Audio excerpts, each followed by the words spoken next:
Hello, in this video I'm going to be answering the question, what is the best caravan to buy then? Because the video I put up a couple of days ago got over 5,000 views in a day and lots of comments. The overwhelming comments were, yes, we are having these troubles, so it is obviously going on. Some of them went into quite detail. And even some people saying that we've stopped caravanning because we couldn't get on with the caravan, which is not what anyone wants to hear in the industry at all.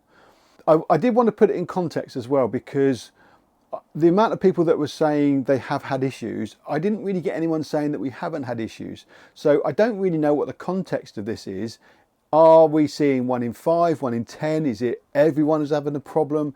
It would be good to know if anyone has had no problems at all with their caravans, whatever manufacturer it is. So if you are watching this and you haven't had any problems and you're thinking, well, what's everyone talking about? My van's fine. Just pop it in the comments just to see if we can kind of gauge what ratio it is for problems to decent caravans. There might be thousands of caravans out there that people have had no problem with whatsoever. So we could do with knowing that. That'd be really interesting. So what is the answer to the question, which caravan is the best? Obviously, it's not that straightforward. It is important to know which manufacturer you want to go for, but I'll talk about that in a second. The biggest thing you need to know is which layout suits you best. Make sure that your vehicle can tow the caravan you want to have. Stick within your budget. Make sure you get all those things right before you start looking at manufacturers and makes and models. But you'll probably know that anyway. Just a note on that, I do have a course on how to buy a caravan. It's got over 4.5 hours worth of video that I haven't put on YouTube in the course, and there's also lots of resources in there as well for there's manual downloads and all the fault codes for the Truma combi boilers and all things like that. There's also a check the price. So I've already had a couple of people do this to great success. They've messaged me through the course and asked me what the value of a caravan was, because they were looking at something online, and it was about £3,000 more than it should have been. It was a private sale. We go through private and the dealership purchases as well, which is really interesting, and you need to know that. So they were about £3,500 more than what they should have been, and I told her to look for something that she didn't know was there. She looked, she found it, so she walked away. So that £47 that she'd spent had saved her over £3,000 and buying a caravan that had a problem in that they didn't know about. So I think that's worth the money, even if you don't use the rest of the course. But even if you are a seasoned veteran, then I'm pretty sure there'll be something in there that you need to know. And I will be updating it as well. So once you pay the price, you'll be in there forever, and then you can then talk to me and message me if you need anything. But I'll be adding things to it, and the more people that join it, the better it can be. So that's worth a little look. There's a landing page at myidealcaravan.co.uk. Go and have a look at that, and then you can decide whether you want to sign up or not. There's a 30-day money-back guarantee, so if you do sign up and you don't think it's for you, then you can get your money back anyway. So that's a bit of a plug. So back to the question. Right, so what manufacturer would I recommend? That's a difficult question, like I said. I think I've been thinking about this, and I think the way to look at it is, unfortunately, if you go for a certain manufacturer, there are innate problems in that caravan, and we're seeing them over and over again. So I think the only thing you can really do is educate yourself on what those problems are and keep an eye out for them. Now, obviously, I've done some videos on what problems arise with the common problems that arise with caravans. Obviously, you can go on the forums as well, and some of the Facebook pages. You'll see posts over and over again of people saying, "Oh, I've got this problem, I've got that problem." So, unfortunately, you have to become a little bit of an expert yourself when you're buying a new or a relatively new caravan. The older ones, they don't seem to be so bad, but I think they might have had a shakedown and everything's been sorted out. But it seems to be the newer ones, which again is a horrible thing to have to say. But you need to become a little bit of an expert in your particular caravan and keep an eye out for those things. You can't rely on the yearly service anymore. It's too much of a gap for these things to happen. I've never quite understood how quickly these things occur, and I've been doing it a long time, and I've sworn blind that we've gone through a caravan before, and then 3 months later we found water ingress in it and it wasn't there before. So it can get in there fairly quickly. So leaving it from year to year, it's just, you can't do that anymore. I've got some videos about what to look for. I'll probably go through that a little bit more on the course, bit of a plug again. But also there's a video on my YouTube channel that goes through water ingress meters, damp meters, and cheap ones as well. So there's a comparison there between my posh one that we've got for the work and then a £30 one off. This is what the floor looks like with a bit of water ingress, and you can clearly see the line there of where that water ingress is. Now that stain is off the scale and you can see it, but what I said yesterday about the floor covering with that bit of marking, again, I think that's coincidence, but you have to be aware that it does look very similar to when you start to get water ingress and you can't really tell. So you need to get that meter and you need to test the van, I would say every 2 or 3 months, just to keep on top of it. On the Baileys. The Swifts, you can't do that because it's all GRP and polyurethane, and the floors don't really have an issue, but you will see it running down the walls. So keep an eye on that. Keep an eye on the front shelves, bottom shelves, window rubbers and all that kind of stuff. So you have to become a little bit of an expert in what your caravan suffers from and keep an eye on it. I have also changed my mind slightly on the covers. I've been thinking about this. I used to say that covers weren't really viable till you get to 6-7 years old because the negatives used to outweigh the positives with the marking of it and all that kind of stuff. But I'm kind of changing my mind on that, thinking, well, actually, you know, if you do put a cover on it, then that's going to physically stop the water from getting to the caravan. Having said that, if it's under warranty, you want to know if there is an issue so you can get it fixed. So again, it's a very complicated kind of situation to be in, is to try and answer this question. There's lots of things you can think of, and again, put your answers in the comments and just see what you're thinking of what I'm saying and what you can do. And so, like I said, it's horrible to have to be saying this, but it's kind of, that's where we are with it, and we have to front it up. Another thing to think about when you're looking at your caravan is how it feels. It sounds a bit strange, but the last time I was at the show selling for myself, I had a customer looking at a Swift and a customer looking at a Bailey. And we got on really well, and they didn't want to buy off anyone else, and I couldn't sell the Bailey, but I know someone who could. And he said, what should I buy? And I said, I can talk about the Swift and the Bailey all day long. It comes down to personal preference. So what you need to do is go in the Swift and have a look, go in the Bailey and have a look, and then decide which one feels better. I think that's what it comes down to. I said it could be the colour of the curtains. I said it could be as simple as that. If you prefer the colour of the curtains in that one, go for that one. If you prefer the look of the other one, go for that one. And unfortunately, he came back and said, yeah, I'm going to buy the Bailey. Funny enough, because he liked the colour of the curtains more than the Swift, and that's what it boiled down to. I said, well, there you go. That's what you can do. Then he was going to walk off, and I said, well, who are you buying it from? And I then realised it was just as an important question of who you buy that caravan from as to what caravan to buy.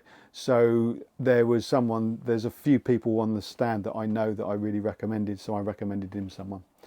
So that was another thing as well. It's who you buy the caravan off is very important, and you should be able to rely on your local dealers. And that's another thing I'd say. There's a video on how to buy at the shows. It's very important to buy locally because you get the backup. So have a look at that video. Another thing I thought of, and it popped into my mind, is years ago I was speaking to Adria about having their caravans here. I sold them a while ago and then stopped, and then wanted to bring them back on again. And I said to the rep who came to see me, I said, do you have any warranty issues? He said, oh, no, not really. I said, well, why don't you publish them? Why don't you tell people that you don't have any warranty issues? I know everyone else does. If you did that, it would probably bring everyone else into line, and they'd have to start publishing their warranty issues. And it'd be really interesting to see. Obviously, it's not something that they want to tell you about, but again, this transparency thing, the first manufacturer that does that, I think, will catapult themselves forward in the trust of the rest of the industry. So especially the customers themselves. So Adria I think they should have published that and said, right, this is our warranty. We hardly have anything at all. Look how good it is. They didn't use that as a marketing tool. I thought that was a bit silly, but you know, I don't sell caravans. I'm not a manufacturer, so I don't know these things. But if we could see what their yearly warranty issues were, you can monitor them and you can see, right, okay, well, that was a problem this year, but now they've stopped that. So again, that's a very positive PR. we all know there's going to be problems with these things. It's built by people in a big factory. It's a very complicated thing to checking for customers. It's a very complicated thing to put together, and it's amazing how they do it, like I said before. But there are going to be issues, and if you've got an issue and then you solve it, and then that's the end of that issue, that's something to talk about. And so I think it would be a good thing to do. But like I said, I'm not in that seat, so I don't know why they're not doing that. So down to the nitty gritty, what's my pick of the pops? I'll go back to Adria again. I'd say they, quality wise, were good. But again, I speak to other dealers and they say not so. But then, you know, like I said before, we only hear the bad points. We don't hear how many good points there are and how many vans are out there without any problems. I'd still say Adria, a good build quality. I've been to the factory, I've seen what they do there, and it's very impressive. But there's a different reason why I haven't got Adria. I think they're quite expensive for what they are, and I don't quite like the feel of them. They're still quite European. I think the first European company that fancies doing a really UK spec caravan, I think will do well. I'll talk a little bit more about that in the next video about the German situation. So I think you've got Adria, then you've got Coachman. Again, Coachman, the build quality is very good. They are expensive, they're a lot of money, and they are weighty, and they're not infallible by any means, so they do have issues. Then you've got the Bailey and the Swift kind of on an even keel, and then, like I said, unfortunately I'm gonna have to put Eldis at the bottom just because of the feedback I've had from customers and from other dealers, is that the build quality just isn't ideal. I have had a few posts, comments where they've tried to change something. They said that one of the comments was that they've changed the sealant around the roof light, but I think and on the newer vans, but I think the problem is it takes a few years for the issue to come out. So if that's fixed, that remains to be seen. But I still think if they haven't uprated the materials in the roof, I still think there's going to be a problem. So we'll see.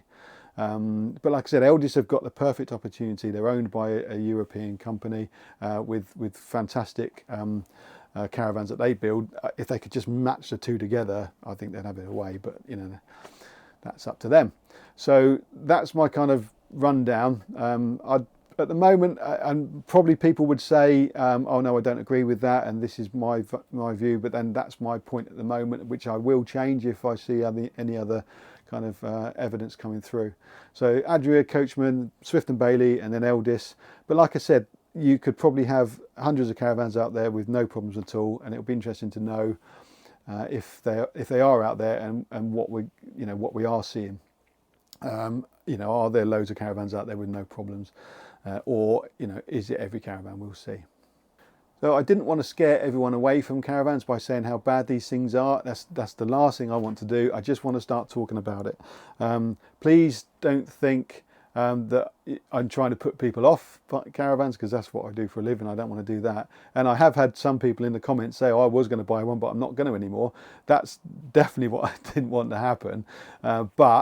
It is a scary thing to do. You're spending a lot of money on something that's new, and then you've got someone like me saying, well, don't buy that because that's going to leak and that's going to fall off and all this kind of stuff. But like I said, it isn't all of them. I'm just telling you what is going on, and then hopefully the manufacturers may listen, and they may well think, right, okay, we need to change this and we need to do something a little bit different. Let's work through these problems and iron them out. But don't get put off on buying a caravan. It's a fantastic pastime. It's really good, and you may never get any problems. But like I said, if you just become a little bit of an expert and keep an eye on the things that I mentioned and that you can find out about in the forums, then you're going to be in a good position to see that thing early. And that's the key. If you see that thing early, you can address it, you can get it done under warranty, you can fix it, you can do what you need to do. The problem is when you don't know that there's a problem and it's been in storage for 6 months and you come back to the caravan and it's full of water. So you need to keep an eye on it. That's where putting a cover on over the winter might be the best thing to do. Or if it's in a driveway, just check it all the time. Just have a little bit of a kind of a checklist maybe, and go around and just keep an eye on these things. That's what you need to do to be able to keep on top of it. So again, I've probably waffled on enough. If you want to hear any more opinions, just ask me in the comments and I'll do some more videos on your questions. Please share this on your social media, see if you can get it on some forums on Facebook and things like that. It kind of catapults it on and we can get a bit more talking about this. Share it, like the post, the video, and don't forget to subscribe. And in the next video I'll be talking about the Germans and what they're doing, and trying to dispel this myth a little bit of people think that German caravans are better. I'll see you then. Oh, and don't forget to sign up for my course. If everyone who watched that video signed up for my course, I could do this full time and I could really get to the bottom of it. And I'll put a link in the description below to that course.